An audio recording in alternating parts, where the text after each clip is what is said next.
Welcome back to the Big Sky Now. I'm Josh Dugan, and with college football season finally in the books, after the Montana Grizzlies made a long run to the FCS title game, extending our Big Sky coverage deep into January, which you don't always get in college football.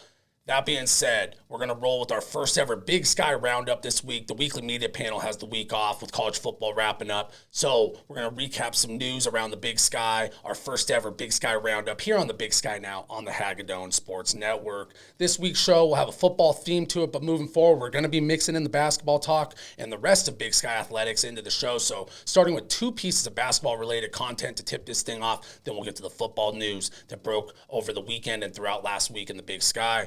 So, speaking of that basketball news, we're just going to go over real quick how the conference play is looking in the Big Sky with Eastern Washington pulling off the sweep at the top of the standings right now with Eastern Washington's men's and women's basketball teams both currently atop their respective standings in the Big Sky. As of Monday, January 15th, the Eagles men's and women's squads are the only teams that remain undefeated in Big Sky play, with each team coming in at 3-0. The Montana Lady Grizz come in second in conference play at 3-1 for the women's side of things, with Idaho, Northern Colorado, and Northern Arizona tied for third at 2-1. As for the men's side, the Montana State Bobcats are in second with a 3-1 record in league play, followed by the Northern Colorado Bears, who are at 2-1, and then four teams sit at 2-2 overall in a four-way tie for fourth place. That was a lot of fours. If you play the lotto, maybe add the number 4 to your next ticket, because that was a sign. No, I'm kidding. All right. Also, if you're a college basketball fan, you probably heard the name Jay Bilas before, big-time analyst on ESPN, one of the go-to college hoops analysts around for a number of years, but he was recently critical of the Wooden Watch List, naming the players who are on the radar for the award given to the best college basketball player in the country, essentially the Heisman Trophy of college hoops, similar to that in college football, the Heisman. And he said via X, formerly known as Twitter, that Weber State star, Big Sky preseason conference player of the year, Dillon Jones, is an NBA prospect. He deserved to be on that Wooden Watch List, and Bilas had the following to say, quote, "The Wooden Watch List came out and the 25 players are worthy, but Weber states Dillon Jones should be on that list. Jones is a big-time baller, averaging over 19 points, 10 rebounds, and 4.9 assists. 2 steals as well, while shooting 50% from the field and 83% from the line. That was a miss." End quote. So although it was unfortunate Jones didn't make the actual list, you do like to see someone with a massive platform like Jay Bilas give a shout-out to the Big Sky Player of the Year, the likely Big Sky Player of the Year, I should say.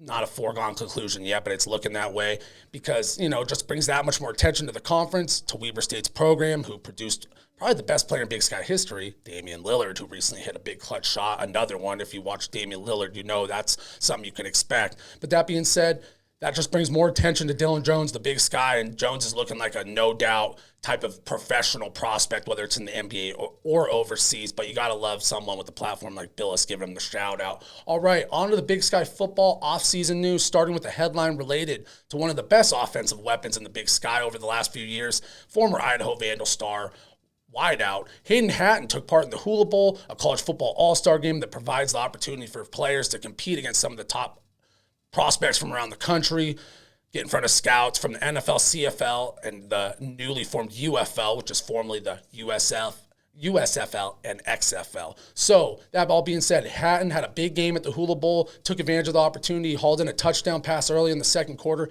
and had another 27-yard grab later in the game. Couldn't find a total box score for that one, so don't have his exact numbers, but he made an impact, made his presence felt. Video of him catching a touchdown was trending on Twitter a little bit, so gotta like seeing Hayden Hatton make some headlines. Big Sky football fans are well aware of what type of player Hayden Hatton is, and after a strong Hula Bowl performance, don't be surprised if some NFL teams start to really take a look at the Idaho product, who was nothing short of spectacular in his Vandal career. He finished his time at Idaho with 244 catches, 3,449 yards receiving, and 33 touchdowns.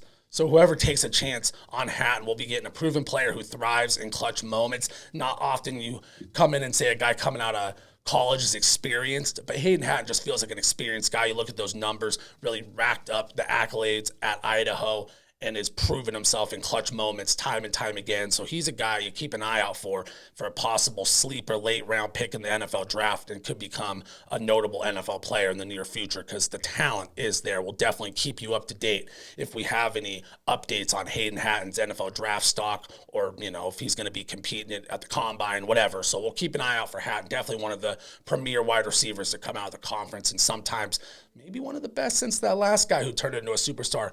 Oh, yeah, Cooper Kupp. Can't miss him. So there's a possibility. Next up, we do have some transfer portal news as Montana now joins Idaho as Big Sky Schools, to have their starting quarterbacks hit the transfer portal. Grizz QB Clifton McDowell entered the portal for his final year of eligibility after leading Montana to the FCS championship game. McDowell was a star for the Grizzlies last year after took over that starting job after the NAU loss. Finished the season with over 2,000 yards passing, along with 753 yards and 9 touchdowns in the run game. As more news comes along about the former Montana signal caller, we'll definitely keep you updated. He did post via X, I guess I should say. He'll be visiting Western Kentucky, who play at the FBS level in Conference USA. But as of now, it looks like Ki Alili Ayat, the son of former Grizz legend Brian Ayat, he's going to be the front runner for that job. And when he had little flashes this year of playing time, he looked really good, really poised for a true freshman. He looks like a guy, you put those pieces of guys like Junior Bergen, Keelan White, Aaron Fonts, all those kind of guys, all of a sudden the Grizz are looking pretty good with Ayat at quarterback. But you got to think with the transfer portal era, the Grizz might be looking for a new QB themselves because that's just the name of the game right now. I did just mention him, but Junior Bergen did shut down the rumors that he was transferring, and he announced his decision on social media. He'll be returning to Montana for his senior season. Bergen, he emerged as a flat-out star during the Grizzlies' FCS playoff run. And you can expect with him back in the maroon and silver for Montana next year, whoever takes over at quarterback for McDowell will be in a position to succeed with Bergen back with the likes of Aaron Fonts, Keelan White, Eli Gilman, the former Jerry Rice Award winner last year, as freshman of the year at the FCS level. So the Grizzlies offense is in a position to pick up where they left off, even though McDowell and his playmaking will be missed. Montana did add a few other players to their roster via the portal over the weekend with a running back transfer from the Arizona Wildcats, a linebacker from San Diego State, and a defensive lineman from Youngstown State, all heading over to Montana. Over the next few weeks, we'll take a more in-depth look at the players heading to the Big Sky Conference through the transfer portal. Some of the incoming players I know that's going to be tough next year. No more Giovanni McCoy, Anthony Woods, now McDowell. So there was some solid talent that hit the portal and left the Big Sky. But as always in this day and age of college football, there will be plenty of talent coming back to the Big Sky. So it all kind of balances out, especially with the FBS to FCS bounce backs. A lot of guys looking for playing time. A lot of seniors who maybe spend a few years on the bench at a big school. Let your talents fly. Let your talent show at a school in the FCS. It's been a trend, and a lot of FCS schools have capitalized. So another piece of football news related to Montana, but this time Montana State, as Taylor Housewright, offensive coordinator for the Bobcats, is leaving for the Akron offensive coordinator job. He's been the engineer of that Montana State lethal rushing attack. He's going to take the quarterback's coach and offensive coordinator job at Akron, and a lot of people have their ups and downs with Housewright, but his offensive attack finished second in the FCS in total rushing both of the last 2 seasons. They finished second and third in the country in scoring the last 2 years. And one impressive stat from the Housewright era that I didn't know till I did some homework on the Bobcats the last few years, they finished top 10 in the country each of the last 3 seasons in total sacks allowed. So the offense does a great job of getting rid of the football fast when they do throw the ball, using motion and play action to get their quarterbacks out of the pocket and prevent opposing defenders from racking up many sacks. The Bobcats, they named a new offensive coordinator already. Bobcats tight end and fullback coach got the promotion, Tyler Walker. So he'll be the new offensive coordinator. The Bobcats are still looking for a quarterback coach to replace Housewright in that role. I know a lot of Bobcats fans got a little tired of Housewright's play calling in big games, but the numbers don't lie. Montana State's been one of the best offensive units in the country for multiple years. So you got to think early on there could be some bumps in the road with a new coordinator bringing in a new system. We'll see how much that Bobcats lethal rushing attack looks like it did last year moving forward. It was one of the best in the country year after year in the Housewright era. Did they kind of put some wrinkles in the game, maybe throw the football more? We'll see, but definitely going to look a little different next season. Will definitely be a long ways away, but we'll be keeping an eye out for that. Pretty significant move in the conference, and Housewright is a guy I've had a feeling for a while was going to go take another job. The production's been there despite maybe the lack of winning in the biggest moments. But that being said, Their rushing attack's been lethal. So another fun piece of Big Sky football news that relates to the NFL is 3 former Big Sky football alumni made the NFL's AP All-Pro list for the 2023 season. We'll start out with number 1 here, Weber State product, Teron Johnson, defensive back on the Bills. He was named second-team All-Pro at cornerback. He racked up 98 tackles, 1 sack, 3 tackles for loss, 8 passes defended, and 3 forced fumbles. Very rare you see a defensive back earn All-Pro accolades with no interceptions, but that just goes to show the type of productive player Johnson is in all aspects of playing defensive back.